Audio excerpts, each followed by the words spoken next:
নমস্কার বন্ধুরা, আমার সবাই মুখার্জি। আজকে 6 তারিখ, আমি ছুটি আছে বাড়িতে। সকাল থেকে আজকে কি রান্না করব। চলো মাকে বললাম তো আজকে ডিমের ঝোল কষায় নমো করি। তা ডিমের ঝোল কষায় নমো করতে গেলে সহজ পদ্ধতিতে কী দরকার তোমাদেরকে দেখিয়ে দিই। চলো, ডিমের ঝোল কষায় নমো করতে গেলে তোমাদের কী লাগবে আমি তোমাদের দেখিয়ে দিই। চলো, তো ডিমের ঝোল কষায় নমো করতে গেলে এখানে আমি দেখো রসুনকে ছাড়িয়ে নিয়েছি। এখানে দেখো রসুনগুলোকে ছাড়িয়ে নিয়ে জলে ভিজিয়ে রেখেছি। তার সঙ্গে কি এখানে রেখেছি টমেটো, ধনেপাতা, কাঁচা লঙ্কা, আর এখানে রয়েছে দুটো বড় বড় পেঁয়াজ, আর এখানে রয়েছে কাজু কিশমিশ জলে ভিজিয়ে রাখতে হয়েছে। আর সবথেকে মেন উপকরণ কি, এইখানে দেখো দুধ আর সর্ষের তেলকে একটা বাটির মধ্যে রেখে দিয়েছি। এটা কিছুক্ষণ ভিজছে, এটা কিছুক্ষণ মিক্স হচ্ছে। আমার কাজ হবে এইগুলোকে একসঙ্গে পেস্ট করা। টমেটো, ধনেপাতা, কাঁচা লঙ্কা একসঙ্গে পেস্ট করব। পেস্ট করার পরে প্রথমে এইখানে দেখো টমেটো, ধনেপাতা, কাঁচা লঙ্কা পেস্ট করা রয়েছে। এটা ভালো করে পেস্ট হয়ে গেছে, মিক্স হয়ে গেছে। এবার তার জলটা এখানে রয়েছে, ঠিক আছে। যে এটা মিক্স করার পরে যে জলটা ছিল এটার মধ্যে আমি আলাদা করে রেখে দিয়েছি। কারণ এটার পরে উপকরণটা আমি তোমাদের বলছি, পরের পদ্ধতিটা আমি তোমাদের বলছি এই জলটা কী করবো। তারপরে আমি যখন বলেছিলাম কাজু বাদাম কিশমিশ একসঙ্গে রয়েছে, দেখো কাজু বাদাম কিশমিশ পেস্ট, দুধ এখানে একসঙ্গে হয়ে গেছে। দেখো কত সুন্দর মাখা মাখা হয়েছে। পুরো এরকম মাখা মাখা করবে, পুরো মিহি মিহি করবে একদম, বুঝেছো। এবার যেটা হয়ে গেল, দুধের জলটা এখানে হয়েছে। কাজু কিশমিশ দুধের যে জলটা করেছিলাম মানে মিক্স করে, সেটা এখানে রয়েছে, ঠিক আছে। এটা এখানটায় রয়েছে। এবার এটা উপকরণ তোমাদের পরে বলে। এখানে দেখো আদা পেঁয়াজ রসুন বাটা হয়ে গেছে। আদা পেঁয়াজ রসুন বাটা এখানে হয়ে গেছে। এখানে ডিম সেদ্ধ হয়ে গেছে, আলু সেদ্ধ হয়ে গেছে। এবার এগুলোকে ছাড়িয়ে নিতে হবে। তো প্রথমত আমি তোমাদের বলেছিলাম ডিমের প্রতি করে দেখো এখানে আমাদের ডিম সেদ্ধ হয়ে গেছে, ডিম সেদ্ধ হয়ে গেছে, আলু সেদ্ধ হয়ে গেছে। এইবার তোমরা কি করবে দেখে নাও। প্রথমে ডিমগুলোকে হালকা করে মধ্যিখান দিয়ে কেটে নেবে। এই হাতে একটা ছুরি নেবে এবং ডিমগুলো হালকা করে মধ্যিখান দিয়ে হালকা করে কেটে নিলে কি বলতো, তোমার এখানে সে ভাজবে, তাহলে তোমার ভাজাটা ভালো হবে। দেখতে পাচ্ছি এখানে ডিমগুলো আমি সেদ্ধ কেটেছি মধ্যিখান দিয়ে। এবার তোমাদের ভাজাটা ভালো হবে। এবার দেখো আমি ডিমগুলো কেটে নিচ্ছি। দেখো এরকম হালকা করে আমি ডিমগুলো কেটে নেবো। দেখো হালকা করে ডিমগুলো আলুগুলো কেটে নিয়েছি। আর এখানে আমি কী দেবো দেখো, এখানে আমি দেবো পরিমাণ মতো নুন আর পরিমাণ মতো হলুদ। এখানে নুন নিয়ে নিয়েছি, দিয়ে দিলাম। আর নুনটাকে আমি সাইডে রাখছি। আর সামান্য পরিমাণ মতো হলুদ দেবো।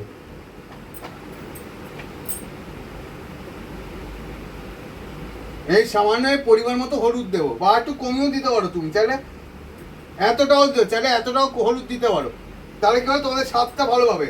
এবার আরেকটা জিনিসও করতে পারো, এটা তোমরা দিতে পারো নাও দেওয়া, সম্পূর্ণ তোমাদের উপর নির্ভর করছে। পরে বলে বসে তুমি তুমি বলেছো বলে দিয়েছে একদম না। এটা তোমরা চাইলে সম্পূর্ণ তোমাদের আন্দাজ। একটু সর্ষের তেল দিতে পারো সামান্য। এ দেখো এই সামান্য সর্ষের তেল দিলে আর ভালো করে এটাকে ঘুরিয়ে ঘুরিয়ে মাখো হাতে, ভালো করে মেখে নাও এটাকে। ডিম আলু এটা ভালো করে মেখে নাও। দেখো কত সুন্দর মাখা হয়ে গেল, দেখো কত সুন্দর মাখা হয়ে গেছে। দেখো আমাদের কত সুন্দর মাখা হয়ে গেছে। এটা সাইডে রেখে দাও। এবার গণেশায় নমো করতে হাত থেকে প্রথমে ধুয়ে নাও ভালো করে। এবার আবার গ্যাস থেকে জ্বালিয়ে নাও।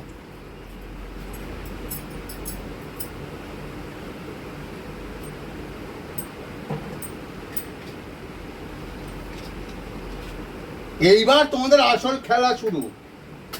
এইবার রান্নার আসল খেলা শুরু হচ্ছে। এইবার তুমি ময়দানে পুরোপুরি মাঠে নেমেছো, গ্লাভস পরে হেলমেট পরে প্যাড পরে ব্যাট নিয়ে মাঠে নেমেছো। তার জন্য তোমায় কী করতে হবে, ভালো করে হাত থেকে শুকনো করে দেশটায় কাটিয়ে দিয়ে গ্যাসটাকে ভালো মতো জ্বালিয়ে নিতে হবে। আর কড়াটাকে গরম করতে দিতে হবে। পিচটা ভালো, রান্নাটা তো পিচ ভালো থাকলে সব কিছু ভালো থাকে।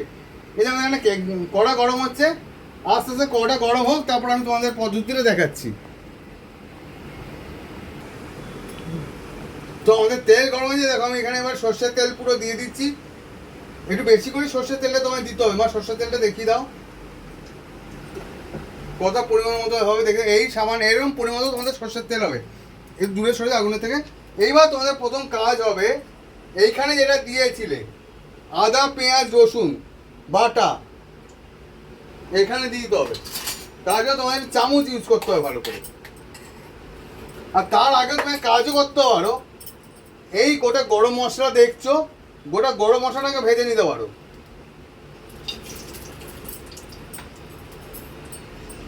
গোটা গরম মশলা ভেজে নেওয়ার জন্য তোমায় কি করতে হবে,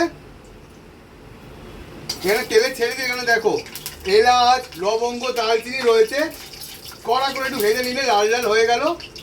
এইবারে এর মধ্যে তুমি ছেড়ে দাও হচ্ছে পেঁয়াজ আদা বাটা রসুন, এখানে এবার ছেড়ে দাও হালকা করে।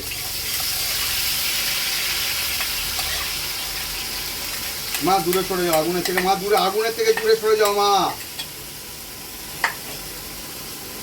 এইবার তোমার এখানে কি কাজ, এইখানে যে তুমি কাজু কিশমিশ দুধ বেটেছে এর মধ্যে দিয়ে দাও।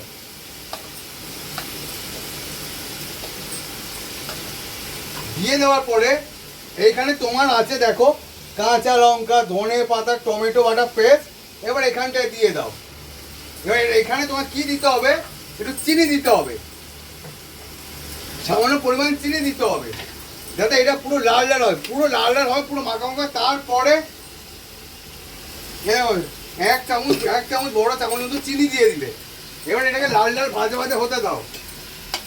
এই দেখো এরকম লাল লাল ভাজা ভাজা হচ্ছে, এটাকে লাল লাল এরকম ভাজা ভাজা পুরো হতে দাও। এবার পুরো আঁচটাকে গ্যাসের আঁচটাকে পুরো হাই ফ্লেম করে দাও। হাই ফ্লেম করে দিলে পুরো দেখো পুরো ভাজা ভাজা হচ্ছে। কালারটা দেখি দাও মা, পুরো কালারটা দেখি দাও, কি সুন্দর ভাজা ভাজা হচ্ছে দেখো। এটাকে পুরো হালকা ভাজা ভাজা হতে দাও।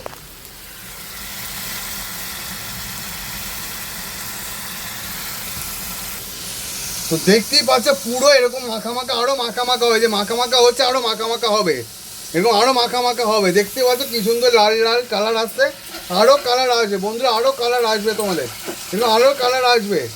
এবার দেখো হালকা হালকা পাঁচ থেকে তেল ছাড়তে শুরু করছে, হালকা হালকা পাঁচ থেকে তেল ছাড়তে শুরু করছে। এটা যতক্ষণ না পুরো আরো মাখা মাখা হবে ততক্ষণ এটাকে নাড়তেই থাকে। দেখো আমাদের এখানে মাখা মাখা, এবার আমি এখানে ডিম আলু ছেড়ে দিয়েছি, এখানে ডিম আলু এবার কড়াইয়ের মধ্যে ছেড়ে দিয়েছি। এই সামনে দেখো আমি যেমন পুরো মাখা মাখা হয়ে গেছে, এখানে আমি ডিম আলু ছেড়ে দিয়েছি। ডিম আলু ছেড়ে দেওয়ার এখানে ভাজা ভাজা মাখা মাখা ভাজা ভাজা হতে দাও। এটা পুরো এখানে ভাজা ভাজা হতে দাও, এখানে পুরো এটা ভাজা ভাজা হতে দাও,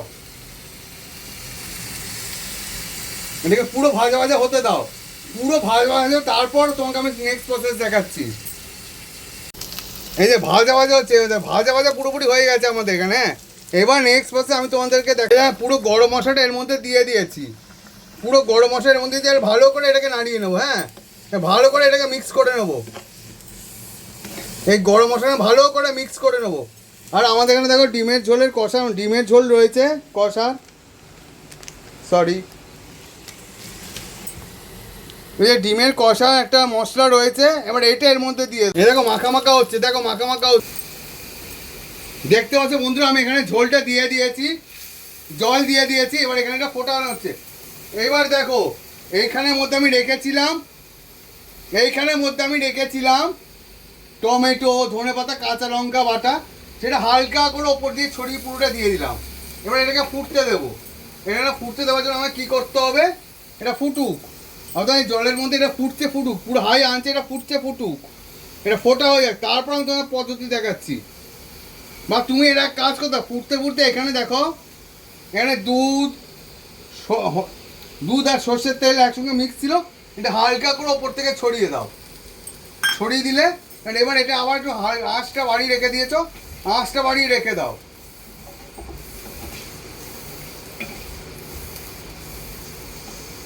এটা ফুটছে ফুটুক।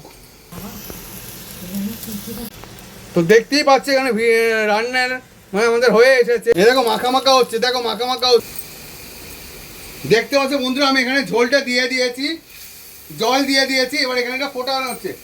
এইবার দেখো এইখানের মধ্যে আমি রেখেছিলাম, এইখানের মধ্যে আমি রেখেছিলাম টমেটো ধনে পাতা কাঁচা লঙ্কা বাটা, সেটা হালকা করে ওপর দিয়ে ছড়িয়ে পুরোটা দিয়ে দিলাম। এবার এটাকে ফুটতে দেবো। এটা ফুটতে দেওয়ার জন্য আমাকে কী করতে হবে, এটা ফুটুক, অর্থাৎ জলের মধ্যে এটা ফুটছে ফুটুক, পুরো হাই আনছে, এটা ফুটছে ফুটুক, এটা ফোটা হয়ে যাক, তারপর আমি তোমার পদ্ধতি দেখাচ্ছি। বা তুমি এটা এক কাজ করতে, ফুটতে ফুটতে এখানে দেখো, এখানে দুধ আর সর্ষের তেল একসঙ্গে মিক্স ছিল, এটা হালকা করে ওপর থেকে ছড়িয়ে দাও। ছড়িয়ে দিলে এবার এটা আবার একটু আঁচটা বাড়িয়ে রেখে দিয়েছো, আঁচটা বাড়িয়ে রেখে দাও।